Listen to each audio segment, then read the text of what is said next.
विशिष्ट अतिथि डॉक्टर राजकला देशवाल जी, मंचस्थ विशिष्ट अतिथि डॉक्टर ज्योति जी, कानून अधिकारी रोहाना, मंचस्थ विशिष्ट अतिथि मैडम एकता वशिष्ठ जी, इस प्रतिष्ठित विद्यालय के प्रतिष्ठित प्राचार्य और मेरा सौभाग्य मेरे शिष्य डॉक्टर मंजीत खासा जी, सभी अध्यापक और अध्यापिकाएं, उपस्थित अभिभावक, प्रिय विद्यार्थियों और छायाकार बंधुओं, पत्रकार बंधुओं, विशेषतः जिनमें हमारे प्रिय तेजवीर देशवाल जी को मैं यहाँ याद करूंगा, क्योंकि वे इस प्रकार से जो आपने देखा संघर्ष के रास्ते पर बढ़कर आज हमारे बीच है। सर्वप्रथम तो मैं आप सभी को बधाई देता हूं 79वें स्वतंत्रता दिवस के और साथ में जन्माष्टमी के पावन पर्व की, और साथ ही मैं नमन करता हूं उन ज्ञात अज्ञात शहीदों को जिन्होंने आजादी के लिए अपनी शहादत दी। जो आपने इस म्यूजिकल प्ले के माध्यम से देखा कि किस प्रकार से कितने असंख्य दिन के हम नाम तक नहीं जानते, यहाँ तो कुछ जो प्रसिद्ध है उनको ही दिखाया गया है। महारानी लक्ष्मीबाई से लेकर और आखिर तक गांधी जी तक यहाँ चित्रण किया गया है, और ये बड़ा मार्वलस म्यूजिक प्ले था। मेरा सपना था, मैं यह बताना चाहता हूँ खासकर विद्यार्थियों और अभिभावकों को, कि जब मैं सोनीपत में आया 87 में, तो इन गतिविधियों में भाग लेता था, मगर दुर्भाग्य से मैं जिस महाविद्यालय में आया उसमें इनका कोई नाम लेवा नहीं था। सारे विद्यार्थी गांव से आते थे और मैंने प्राचार्य जी से कहा कि मैं तैयारी करवाना चाहता हूं साहित्यिक गतिविधियों की, सांस्कृतिक गतिविधियों की, तो उन्होंने कह दिया थोड़ा नहीं और कोई ना भाग भी लेता है। मगर मैंने हार नहीं मानी और 1 साल तक पूरे अपने घर में रिहर्सल करवाई, क्योंकि प्राचार्य ने मना कर दिया था, मैं आगे ना पीछे। तो 1 साल तक लड़के भी होते थे, लड़कियां भी, लोग कुछ कुछ कहते थे। पूरा 1 साल तक उनको प्रशिक्षित किया और फिर अगले साल 88 में बिना किसी पैसे के, जैसे मंजीत ने ये करवाया है, आपने आप मुझे बताया गया कि बाहर से कोई सहायता नहीं दी गई है, मैंने बिना किसी सहायता के और युवा समारोह में प्रतिभागिता की, और पहली ही बार 8 हमारे रिकमेंड हुए थे उस समय 88 में, और सारे शहर में रुक्का पाट गया था कि ये क्या हुआ।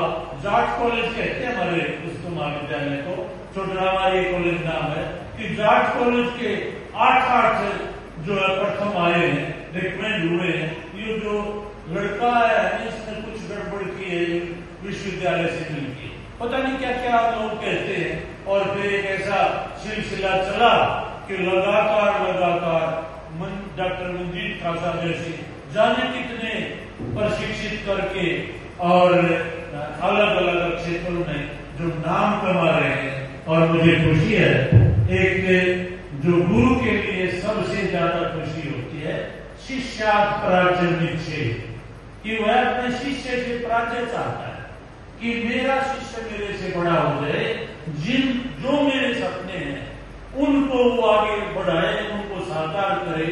वो सबसे बड़ी चीज एक शिक्षक की होती है, एक गुरु की होती है, वो अपने शिष्य से प्राच्य चाहता है।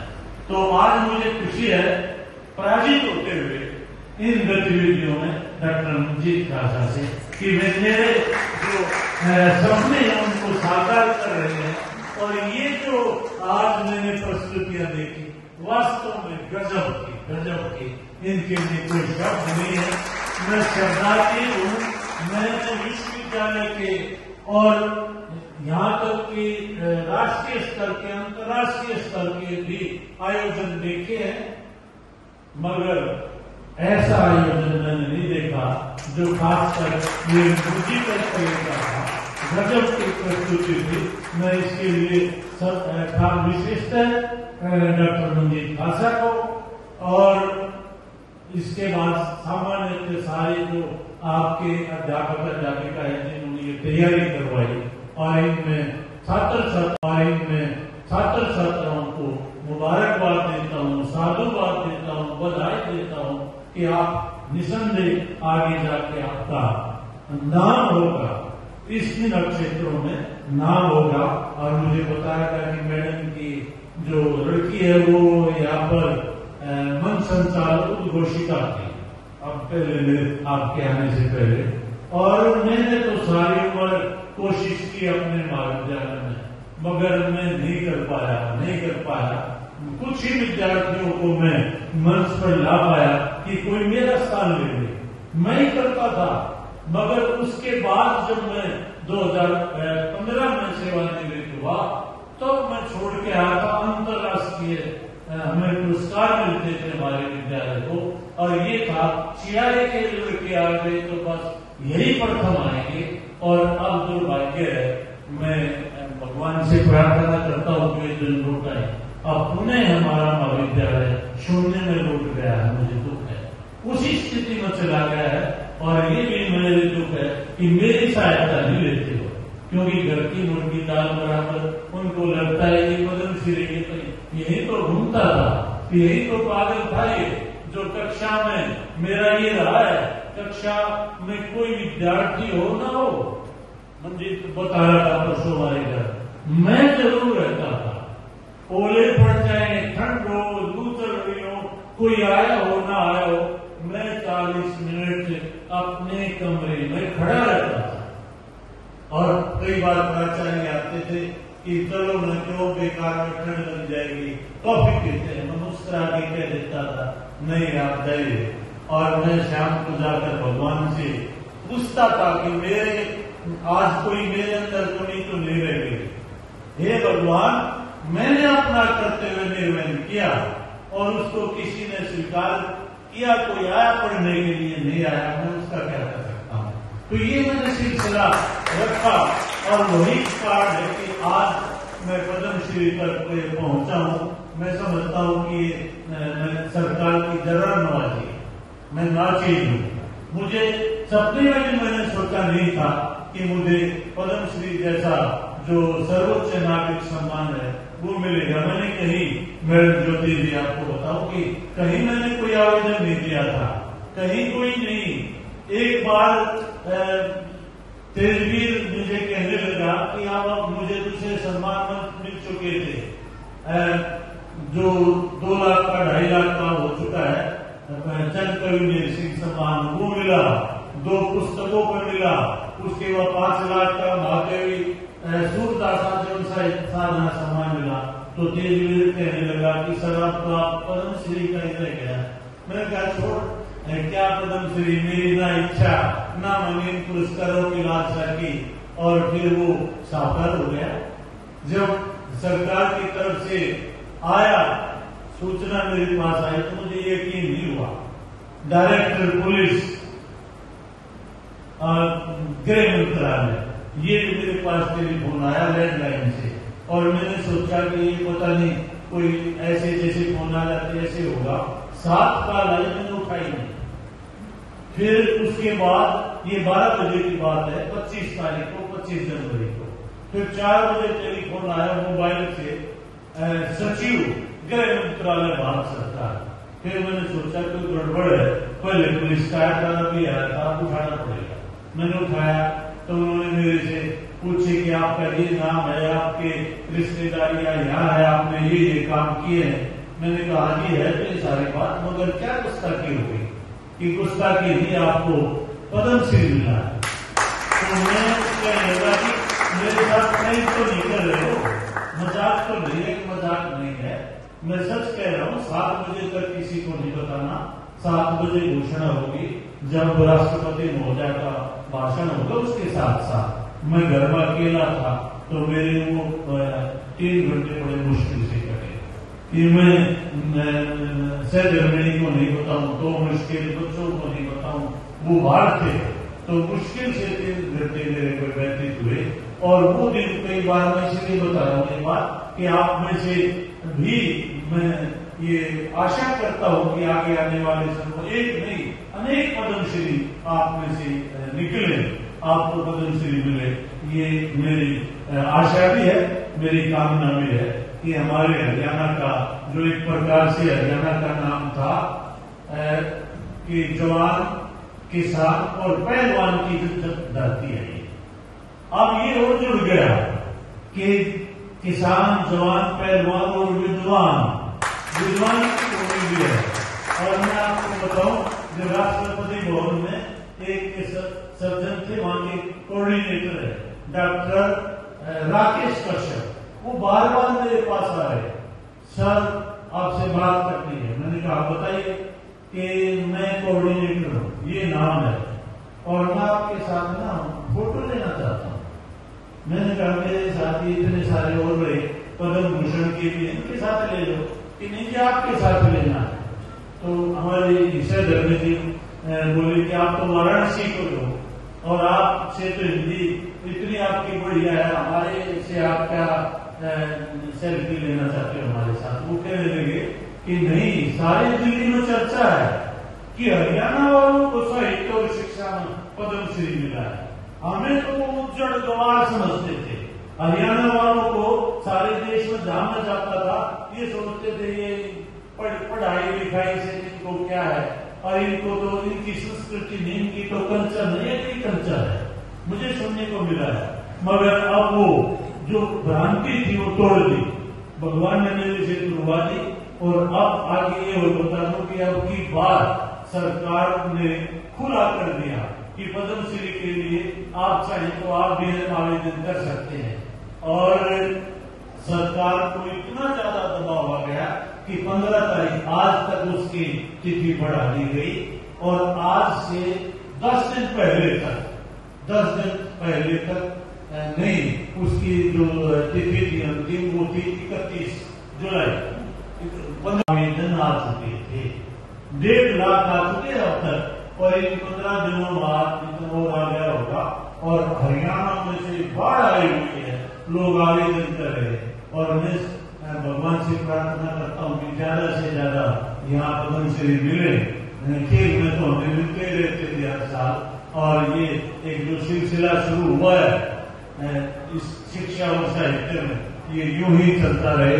और कुछ बात मैं और थोड़ा करना चाहता हूँ इससे भीतर। ये यहाँ पर आपने वंदे मातरम म्यूजिकल प्ले देखा, इनसे हटकर ये जो क्या और दूसरे ऐसे शहीद हैं सोनीपत के बारे में थोड़ा बात मैं करना चाहता हूँ कि ये हम इन शहीदों को याद करते हैं, सोनीपत के बारे में नहीं जानते कि यहाँ भी यह हर गांव में हर चप्पे पर युद्ध हुआ है। आपको जानकर आश्चर्य होगा, सोनीपत का कोई गांव नहीं है, कोई स्थान नहीं है जहां युद्ध नहीं हुआ हो। और मेरे कहने की क्या आवश्यकता है, पानीपत ही मिला था लोगों को, 3 युद्ध पानीपत में हुए, और महाभारत का युद्ध कुरुक्षेत्र ही मिला था। तो यहाँ कालांतर से हमारी वीरता की भूमि रही है। और सोनीपत की बात मैं कर रहा था, तो गोहाना की यदि बात करें तो गोहाना में जब ये यहाँ पर नमक आंदोलन की बात की गई थी, तो यहाँ के एक अध्यापक थे नंदूराम, उन्होंने अपनी अध्यापक से त्याग पत्र देकर और गांधी जी के नमक जो आंदोलन था, नमक का सत्याग्रह, उसमें शामिल हो गए थे और उनको काला पानी की सजा हुई थी। बाद में आजाद देश हुआ तो फिर उनको छोड़ा गया और बाद में वो एमएलए भी बने। तो इस प्रकार से लोग हैं।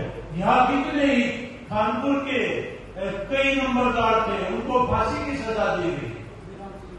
और वहां पर उदयराम की मैं बात करूं, लिबासपुर वाले की, अब भी वो पड़ा है, यदि आप इसे देखना चाहें चौधरी देवलाल पार्क में, जो अभी लाल है, कि वहां पर लिबासपुर गांव के सभी लोगों को उस रोड रोलर के नीचे पीस दिया गया था, और जो उद्मी राम थे और उनकी पत्नी को पीपल का एक पेड़ था राई में, उसमें बांधकर कीले गाड़ दी गई थी, और वो महीनों तक खून बहता रहा, तब उनकी शहादत हुई थी।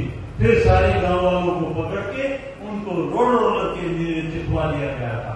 ऐसे ऐसे कितने सारे हमारे यहाँ के ही हैं।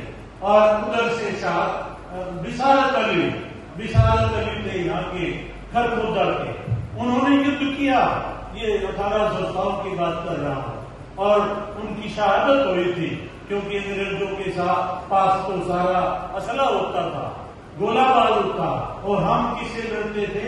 लाठी से, जेड़ी से, गंडासी से, ये हमारे हथियार थे उस समय तक। तो इसलिए कब तक लड़ेंगे? और कई लोग हमें कहते हैं कि हम हरियाणा के बड़े रूप से बोलते हैं ना, तो हम मीठा नहीं बोलते। बाहर जाता हूं तो लोग कहते हैं कि आप बोलते हो जैसे लगते हो जैसे आप लड़ रहे हो। अरे आप इतिहास देखिए, हमारे दीन में हमने तो हमेशा ही लड़ाई लड़ी है। जब भी भारत पर आक्रमण हुआ है, दिल्ली पर, कहां से आए हैं? पंजाब की तरफ से आए तो हरियाणा से होकर गुजरे, यदि राजस्थान की तरफ से आए तो हरियाणा से होकर गुजरे। तो आप बताइए, वो अपने साथ तो खाने की चीजें नहीं लाए थे। जो भी आक्रमणकारी आया, वो मुगल हो, उनसे पहले हो, नादिर शाह हो, गोरी हो, गजनी हो, कोई भी हो, और फिर अंग्रेज हो, तो वे सारे के सारे खाना तो हमारे से मांगेंगे। और जब हमारा कोई दरवाजा खटखटाएगा, और दरवाजे खटखटाकर हमें पता है कि दुश्मन होगा, तो हम उसको कहेंगे आइए, पधारिए, क्या चाहिए? पानी पीजिएगा। कैसे बोलेंगे? नहीं बोलेंगे। हम तो क्या कहेंगे? हाथ में लाठी लेके तो इसीलिए हमारे डीएनए में चला गया। अब हमारा जो खड़ी बोली है वो डीएनए में चली गई, और लोगों को लगता है कि ये तो बड़े अक्खड़ हैं और इनकी बोल ठीक नहीं है बोली, मगर हम दिल से बड़े कोमल है। हरियाणा का आदमी दिल का बड़ा कोमल है, मगर उसकी अपना एक लहजा है। यदि आपके घर में आएगा, अब तो पहले दूध पिलाते थे, अब चाहे तो ये हम कहते हैं खाना, और एक बर्फी और खा, अरे ये ले, तो ऐसे बोलते हैं। हम ये नहीं कहते खाइएगा, लीजिएगा। उत्तर प्रदेश वाले कहते हैं कि आप ये प्यार से क्यों नहीं बोलते? मैंने कहा कभी लड़ाई लड़ी है? आगे नहीं लड़ी है, तो लड़ाई तो लड़ी नहीं, तो खाइएगा पिएगा ऐसे तो कहोगे। हमारे अंदर चली गई डीएनए में, और डीएनए बहुत सालों बाद ऐसा ही रहता है। तो डीएनए सबका ही, सभी जातियों का डीएनए हो गया कि हम थोड़ा बोलते हैं तो कितना ही प्यार से बोल ले, अगले वाले को लगेगा ये तो बड़ा है। तो ये बात, और कितनी सारी शहादत हमारे यहाँ के लोगों ने दी है। यदि मैं ये जरूर कहूंगा अभिभावकों को भी और विद्यार्थियों को भी विशेष है, और आपके अध्यापक अध्यापिकाओं को भी, कि हरियाणा का इतिहास पढ़िए। आप मुगल काल का इतिहास, अंग्रेजों का, हरियाणा का कोई पढ़ता नहीं। हरियाणा का इतिहास यदि आप पढ़ लेंगे तो आपको लगेगा वाह, आपकी छाती गर्व से चौड़ी हो जाएगी कि आप इतने सारे शहीद हमारे हरियाणा में और हमारे गांव में, हमारे आसपास हुए। तो आजादी का जो ये हम जश्न मना रहे हैं, ये वैसे नहीं मना रहे। यहाँ कितनी सारी कुर्बानियां देके तब ये दिन देखा है। तो इसलिए आज हम आजादी जो मिली थी उसको भी मना रहे हैं, उसके साथ हमारी राष्ट्रीय एकता, हमारी अखंडता, हमारी शांति, हमारा विकास, उसका प्रतीक भी ये हमारा स्वतंत्रता आंदोलन है। अब मैं ये बात जरूर करना चाहूंगा, कई दिन पहले दिल्ली विश्वविद्यालय के छात्रों से कोई पत्रकार पूछ रहे थे, बताइए ये गणतंत्र दिवस और स्वतंत्रता दिवस में क्या अंतर होता है? तो बात तो दिखाई दी, नहीं पता। तो आपको पता होना चाहिए कि स्वतंत्रता दिवस आज है, यानी आज के दिन बाद आजाद हुआ, और गणतंत्र दिवस कब है? 26 जनवरी कब से मनाया जा रहा है? 47 से नहीं, 1950 से। उस दिन क्या हुआ था? उस दिन भारत गणतंत्र राष्ट्र बना था। क्या मतलब? यानी हेड ऑफ द स्टेट हमें हमारा मिल गया, राष्ट्रपति हमारा मिल गया था, हमारी सरकार मिल गई थी। तो क्या उससे पहले हमारी सरकार नहीं थी? अंतरिम सरकार थी। नेहरू जी प्रधानमंत्री बन गए थे, मगर हमारा गणतंत्र नहीं बना था तब तक, 3 साल के बाद बना। क्या मतलब? उससे पहले क्या हुआ? आपसे कोई पूछे, विद्यार्थियों से खासकर, इन 3 सालों में क्या हुआ, कैसे राज्य चला? ये सवाल है, जीके के भी है, वैसे भी है। तो इन 3 सालों के अंदर 1935 का अंग्रेजों का जो वो विधेयक था, उसके तहत शासन चला। यानी कि हमारा जो हेड ऑफ द स्टेट नहीं बना था। हमारा हेड ऑफ द स्टेट कौन था? गवर्नर जनरल माउंटबेटन, और बाद में श्री राजगोपालाचारी जी बने, तो उनके तहत चलता रहा। और फिर गणतंत्र दिवस 1950 में लागू हुआ, और आज हम खुली हवा में सांस ले रहे हैं। तो इस आजादी को आपको बरकरार रखना है, उन कुर्बानियों को याद रखना है जो कि शहीदों ने दी है, असंख्य शहीदों ने दी है, और आपको भी कुर्बानी देने के लिए तैयार रहना चाहिए। अब बात ये होती है कि हम कैसे कुर्बानी दें। कुर्बानी का मतलब है जिस क्षेत्र में आप काम कर रहे हैं, उस क्षेत्र में पूरे मनोयोग से, कर्तव्य निष्ठा से यदि आप काम करते हैं ईमानदारी से, तो ये देशभक्ति है, यही देशभक्ति है। और हम वहां पर जाकर सीमाओं पर तो लड़ नहीं सकते, उनको याद कर सकते हैं। तो जो जिस क्षेत्र में है, ईमानदारी से, बार बार बात होती है, ये हो गया देश में, ये हो गया, ये हो, खबरें पढ़ते हैं अखबार में, बड़ा बुरा लगता है। कोई बात नहीं, जो हो रहा है हो रहा है। हम केवल मैं अपने आप को सुधारूं, मैं अपना क्षमन करूं, मैं अपने आप का सुधार करूं, तो देश सुधर जाएगा। मेरे लिए तो सुधर गया, और धीरे धीरे सब ऐसे ही करने लगे तो देश क्या बनेगा? सोने की चिड़िया फिर नहीं बन जाएगा। तो इसीलिए आप जिस क्षेत्र में है, मनोयोग से बढ़िया काम कीजिए, करते हुए निष्ठा से, ईमानदारी से। कोई कुछ करता हुआ आपके पड़ोस में करता रहेगा, तब जाकर ये दिन देखने पड़ते हैं।